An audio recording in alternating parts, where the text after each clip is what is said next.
ಒಂದು ಚೇರ್ ತಂದು ಕೊಡ್ರಿ. ಇದನ್ನು ನಾವು ಹೇಳಬೇಕು. ಬಸವರಾಜ್ ಬೊಮ್ಮನಹಳ್ಳಿ ಅವರಿದ್ದಾರೆ, ಜಿಮ್ಸ್ ನಿರ್ದೇಶಕರು. ಡಾಕ್ಟರ್ ಸರ್ ನಮಸ್ತೆ. ನಮಸ್ತೆ ಸರ್. ಸರ್, ಜಿಮ್ಸನ್ನು ಅತ್ಯದ್ಭುತವಾಗಿ ನಡೆಸ್ತೀರಿ, ಅದರಲ್ಲಿ ಎರಡು ಮಾತಿಲ್ಲ. ಆದರೆ ಅಲ್ಲಿ ಬಂದಂತಹ ಗರ್ಭಿಣಿ ಮಹಿಳೆಯರು ಮಾತ್ರ ಒಂದು ಚೇರ್ ಇಲ್ಲದೆ ಆ ಥರ ಕೆಳಗೆ ಒಟ್ಟಾರೆಯಾಗಿ ನಿಂತ್ಕೊಂಡು, ಇದು ನಮಗೆ ಖಂಡಿತವಾಗಲೂ ಇದನ್ನು ಸಹಿಸೋದಕ್ಕೆ ಸಾಧ್ಯವಿಲ್ಲ. ಬೇಕಾದರೆ ಹೇಳಿ, ನಾನೀಗ 25 ಚೇರ್ ಕಳಿಸ್ಕೊಡ್ತೀನಿ. ಸರ್ ಏನಿಲ್ಲ, ಅಲ್ಲಿ ಎಲ್ಲ ಚೇರ್ ವ್ಯವಸ್ಥೆ ಮಾಡಿದೆ. ಇಲ್ಲಿ ಸ್ಕ್ಯಾನಿಂಗ್ ಇದರಲ್ಲಿ ನಾವು ಒಳಗಡೆ ಪೇಷಂಟ್ ಕರ್ಕೊಂಡು ಚೇರಲ್ಲಿ ಕೂರಿಸ್ತೇವೆ ಸರ್. ಹೊರಗಡೆ ಇರೋರು ರೋಗಿಗಳ ಸಂಬಂಧಿಕರು ಇರ್ತಾರೆ. ಯಾರಾದರೂ ಸರ್, ಸರಿನಾ? ಅಲ್ಲ, ರೋಗಿಗಳ ಸಂಬಂಧಿಕರು ಇರ್ತಾರೆ ಸರ್ ಹೊರಗಡೆ. ಒಳಗಡೆ ನಾವು ಪೇಷಂಟ್ಗೆ ಕರೆದು ಅಲ್ಲಿ ಒಳಗಡೆ ಕುಂದಿರ್ಸಿರ್ತೇವೆ. ಈಗ ನಾನು ನೋಡುವ ವಿಜುವಲ್ ಅಲ್ಲಿ ಸರ್ ತುಂಬಾ ಗರ್ಭಿಣಿಯರು ಕೆಳಗೆ ಕೂತಿದ್ದಾರೆ. ನಾನು ಬೇಕಿದ್ರೆ ವಿಜುವಲ್ ಕಳಿಸ್ತೀನಿ ನಿಮಗೆ ಸರ್. ಅದು ಏನಿದೆ ಅದು ವಿಚಾರಣೆ ಮಾಡ್ತೀನಿ. ಅಲ್ಲಿ ಮೆಡಿಕಲ್ ಸೂಪರಿಂಟೆಂಡೆಂಟ್ ಇದ್ದಾರೆ, ಅವ್ರ ಜೊತೆ ನಾನು ನೋಡಿ ವ್ಯವಸ್ಥೆ ಮಾಡ್ತೀನಿ ಸರ್. ಅದು ನಾನು ವಿತ್ ವಿಜುವಲ್ ಮಾತ್ರ ಆಗ್ತಾ ಇದ್ದೀನಿ, ಯಾಕಂದ್ರೆ ತುಂಬಾ ಜನ ಅದು ನನಗಂತೂ ಸಹಿಸಕ್ ಆಗ್ತಾ ಇಲ್ಲ. ಬಟ್ ನಿಮ್ಮ ಗಮನಕ್ಕೆ ಬಂದಿಲ್ಲ ಅನ್ಕೊಳ್ತೀನಿ. ಹಾಸ್ಪಿಟಲ್ ಇನ್ಚಾರ್ಜ್ ಮೆಡಿಕಲ್ ಸೂಪರಿಂಟೆಂಡೆಂಟ್ ಇರ್ತಾರೆ. ಅವರ ಯಾರು? ರೇಖಾ ಸೋನೆವಾನೇನಾ?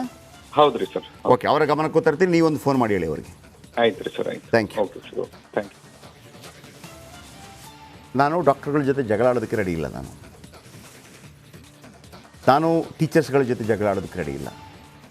ನಾನು ಡ್ರೈವರ್ಗಳ ಜೊತೆ ಕೂಡ ಜಗಳಾಡೋದಕ್ಕೆ ರೆಡಿ ಇಲ್ಲ. ಅವರವರ ಕರ್ತವ್ಯನ ಮಾಡ್ತಾರೆ. ಆದರೆ ಕರ್ತವ್ಯ ತಪ್ಪಿದಾಗ ಹೇಳಬೇಕಾದ. ಆದರೆ ನನ್ನ ನೋಡಿ, ಅವ್ರು ಯಾರು?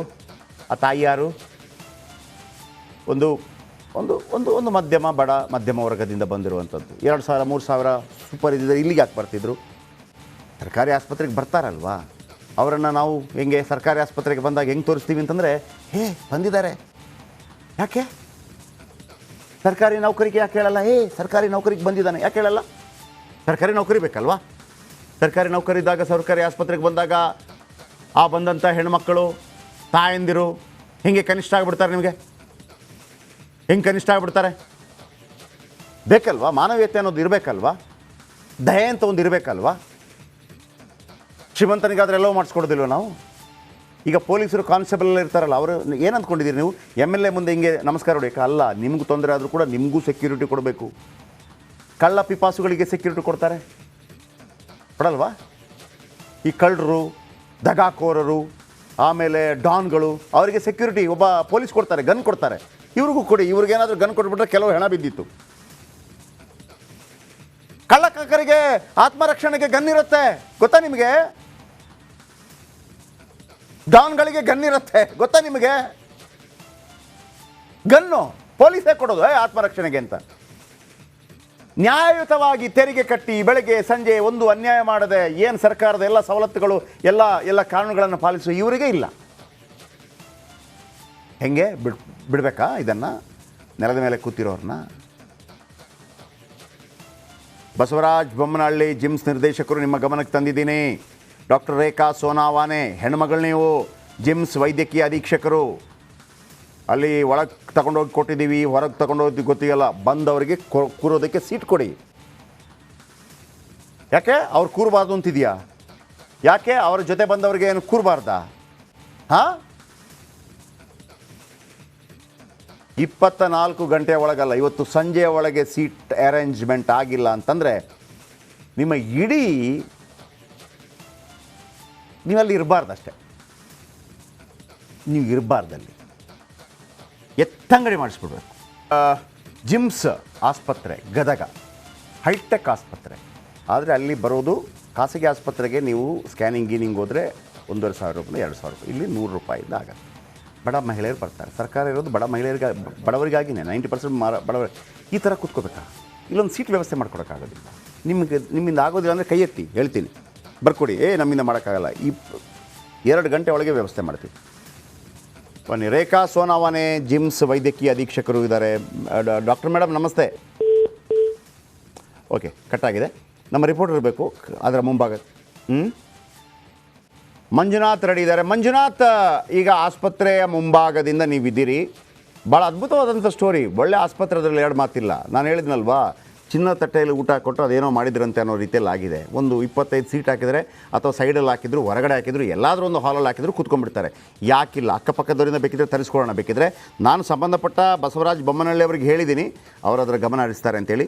ಯಾವ ರೀತಿ ಫೇಸ್ ಮಾಡ್ತಾರೆ ಆ ಪ್ರಾಬ್ಲಮ್ ಏನು? ಉಳಿದದೆಲ್ಲ ಚೆನ್ನಾಗಿದೆಯಲ್ವ ಅಲ್ಲಿ?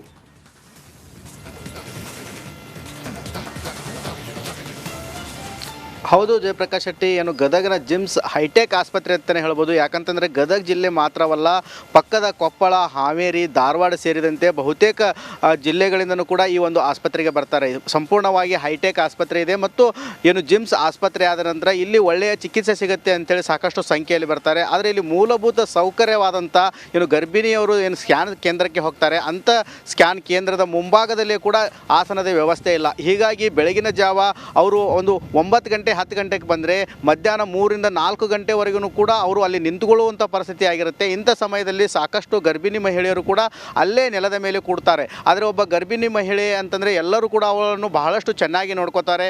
ಯಾಕಂತಂದರೆ ಆ ಮಗು ಇರೋ ಹಿನ್ನೆಲೆಯಲ್ಲಿ ಸಾಕಷ್ಟು ಚೆನ್ನಾಗಿ ನೋಡ್ಕೋತಾ ಇರ್ತಾರೆ, ಅವ್ರನ್ನು ಬಹಳಷ್ಟು ಕೇರ್ ಮಾಡ್ತಾರೆ.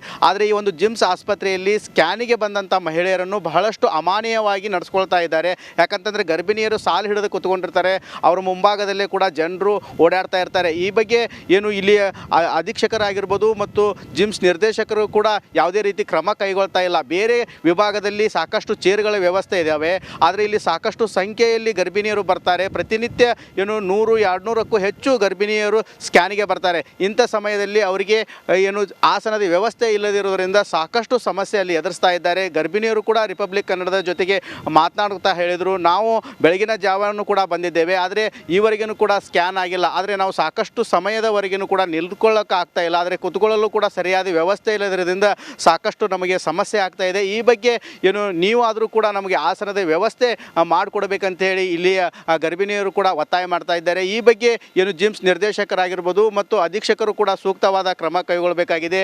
ಏನು ಗರ್ಭಿಣಿಯರು ಸಾಕಷ್ಟು ಸಂಖ್ಯೆಯಲ್ಲಿ ಬರ್ತಾ ಇರೋದ್ರಿಂದ ಅವರಿಗೆ ಕೂಡಲು ಒಂದು ಕನಿಷ್ಠ ಸೌಕರ್ಯವಾದರೂ ಕಲ್ಪಿಸಿಕೊಡಬೇಕಾಗಿದೆ. ಜಯಪ್ರಕಾಶ್ ಶೆಟ್ಟಿ ಅವರೇ, ಓಕೆ, ನಾವು ಬಸವರಾಜ ಬೊಮ್ಮನಹಳ್ಳಿ ಅವ್ರ ಹತ್ರ ಮಾತಾಡಿದ್ವಿ. ಅವ್ರು ಹೇಳಿದರು ಇಲ್ಲ ನಾನು ಈಗ ನಿರ್ದೇಶನ ಕೊಡ್ತೀನಿ ಅಂತೇಳಿ. ರೇಖಾ ಸೋನವಾನೆ ಅವರ ಫೋನಲ್ಲಿ ಹೋದಾಗ ಅವ್ರು ಹೇಳಿದ್ರು ಇಲ್ಲ ನಾನು ಪರ್ಸನಲ್ ಮಾತಾಡಬೇಕು, ಬಂದು ಮಾತಾಡಿ ಅಂತ ಹೇಳಿದ್ದಾರೆ. ನೀವು ಸಾಧ್ಯವಾದರೆ ಅಂದರೆ ಅಲ್ಲಿ ಯಾವುದೇ ಏನು ಅಲ್ಲಿರುವಂಥ ಕೆಲವಿರುತ್ತಲ್ಲ, ಕ್ಯಾಮ್ರಾಗೆ ಬರೋಂತಲ್ಲ, ಕೆಲವೊಮ್ಮೆ ಇರುತ್ತೆ, ಕೆಲವು ಕಡೆ ಕ್ಯಾಮ್ರಾ ತೊಗೊಂಡು ಹೋಗಬಾರ್ದು, ಅದನ್ನೆಲ್ಲ ಪಾಲಿಸಿ, ಏನು ತೊಂದರೆ ಇಲ್ಲ. ರೇಖಾ ಸೋನವಾನೆ ಅವರನ್ನು ಮೀಟ್ ಮಾಡಿ ಕೇಳಿ ಅವರಿಗೆ ಈ ವಿಚಾರಕ್ಕೆ ಸಂಬಂಧಪಟ್ಟ ಹಾಗೆ. ವೀಕ್ಷಕರು, ನನಗಂತೂ ಥ್ಯಾಂಕ್ ಯು, ಅದನ್ನು ಫಾಲೋಅಪ್ ಮಾಡಿ. ಮಂಜುನಾಥ್ ಈಗ ರೇಖಾ ಸೋನವಾನೆ ಅವರಿಗೆ ಮೊದಲ ವಿಡಿಯೋ ಕಳಿಸಿ ಅವರಿಗೆ, ರೇಖಾ ಸೋನವಾನೆ ಅವರಿಗೆ, ವೈದ್ಯಕೀಯ ಅಧೀಕ್ಷಕರಿಗೆ, ಆಮೇಲೆ ಗೊತ್ತಾಗಲಿ. ಹೆಂಗೆ ಹೇಳ್ತಾರೆ ಅಂದರೆ ಇಲ್ಲಿ ಅಂಥದ್ದು ಅಂದರೆ ಇವರು ಯಾರು ನೋಡೋದೇ ಇಲ್ಲೋ ಅಂತ ನನಗೆ ಭಾಳ ಆಶ್ಚರ್ಯ ಆಗುತ್ತೆ. ಇವರೆಲ್ಲ ಯಾರು ತಾಯಂದಿರು? ಇವರ ಮೇಲೂ ಕ್ರಮ ಕೈಗೊತ್ತೀರಾ? ಇನ್ನು ಯಾಕೆ ಹೇಳಿದ್ರಿ ಅಂತ ಅಂಥದ್ದೇನಾದರೂ ಮಾಡಿದರೆ, ಅಂಥ ಕಿರಿಕಿರಿಗಳು ಆ ಹೆಣ್ಣುಮಕ್ಕಳಿಗೆ ತಾಯಂದಿರಿಗೆ ಏನಾದರೂ ಮಾಡಿದರೆ ಘೇರಾವ್ ಹಾಕಿಸ್ಬಿಡ್ತೀವಿ. ಈ ಕಾರ್ಯಕ್ರಮ ಇರೋದು ಇದೆಯಲ್ಲ, ಇದು ನಾವಿರೋದೇ ನಿಮಗಾಗಿ. ಆ ಬಡ ಹೆಣ್ಣು ಮಕ್ಕಳು, ತಾಯಂದಿರು, ಎಲ್ಲರೂ ಬಡವರು ಅಂದ್ಕೋಬೇಡಿ. ಆ ಹುಟ್ಟುವ ಮಕ್ಕಳು ನಾಳೆ ಈ ದೇಶವನ್ನು ಆಳುವಂಥ ತಾಕತ್ತಿರುವಂಥವ್ರು. ಶ್ರೀಮಂತರ ಮಕ್ಕಳೆಲ್ಲೂ ಆಳಿದ ಇತಿಹಾಸ ಇಲ್ಲ.